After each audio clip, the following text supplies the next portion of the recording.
भगवान शिव की तीसरी आंख से जुड़ी कुछ कथाएं और कुछ रहस्य के बारे में चलिए मैं बात करने जा रही हूँ। भगवान शिव की तीसरी आंख के संदर्भ में कई सारी कथाओं का वर्णन किया गया है। ऐसी ही एक कहानी है कामदेव की। एक बार राजा दक्ष ने भव्य हवन का आयोजन किया और उस हवन में माता सती और भगवान शिव को भी आमंत्रित किया, लेकिन वहाँ शिव के साथ हुए अपमान को माता सती सहन न कर सकी और उन्होंने आत्मदाह कर लिया। इस घटना के चलते भोलेनाथ इतने टूट गए कि वो वर्षों तक घोर तपस्या करते रहे। कहा जाता है कि समय के साथ माता सती का हिमालय की पुत्री के रूप में फिर जन्म हुआ, लेकिन भगवान शिव अपने ध्यान में इतना लीन थे कि उन्हें किसी बात का एहसास नहीं था। सभी देवता चाहते थे कि जल्द से जल्द माता पार्वती का शिव के साथ मिलन हो जाए, लेकिन उनके सभी प्रयास विफल साबित हुए। फिर अंत में उन्होंने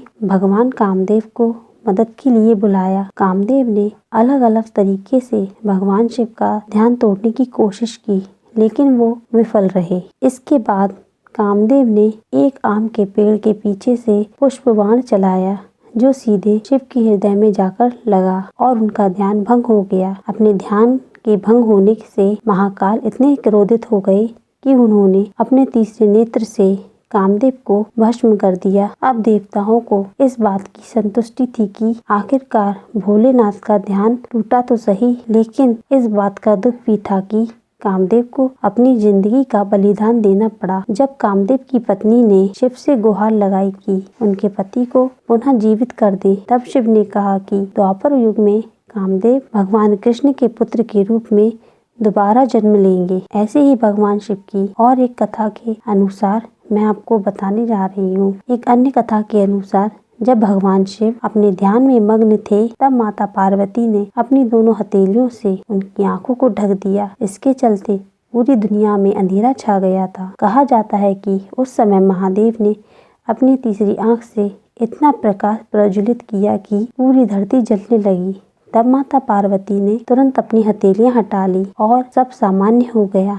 इस कथा से ये पता चलता है कि भगवान शिव की एक आंख सूर्य के समान है तो दूसरी आंख चंद्रमा के समान है। भगवान शिव की तीसरी आंख दिव्य दृष्टि की प्रतीक भी है। ऐसी भी मान्यता है कि भगवान शिव की ये तीसरी आंख उनकी दिव्य दृष्टि है। इस दिव्य दृष्टि से कुछ भी नहीं छिपा रह सकता। भोलेनाथ की तीसरी आंख ज्ञान चक्षु के समान है, जिससे उन्हें आत्मज्ञान की अनुभूति होती है। इस तीसरी आंख से वे तीनों लोकों की गतिविधियों पर भी नजर रखते हैं। शिव की तीसरी आंख उन्हें हर चीज की असीम गहराई में जाने के लिए सहायता प्रदान करती है। मनुष्यों के पास दो नेत्र होते हैं, इसलिए हम सीमित देख सकते हैं, लेकिन भगवान शिव सभी पहलुओं से अवगत होते हैं। भगवान शिव की तीसरी आंख उनकी शक्ति का केंद्र भी है। इससे उनकी छवि अत्यंत ही प्रभावशाली हो जाती है। ऐसी भी मान्यता है कि भगवान शिव की तीसरी आंख खुलते ही सृष्टि भस्म हो जाएगी। महादेव के क्रोध के सामने किसी की भी नहीं चल सकती और सब कुछ तबाह हो सकता है। तो दोस्तों, आपको महादेव की तीसरी आंख से जुड़ी ये कथाएं कैसी लगी? अगर आपको वीडियो पसंद आया हो तो लाइक करें और चैनल को सब्सक्राइब करना ना भूलें। Thank you.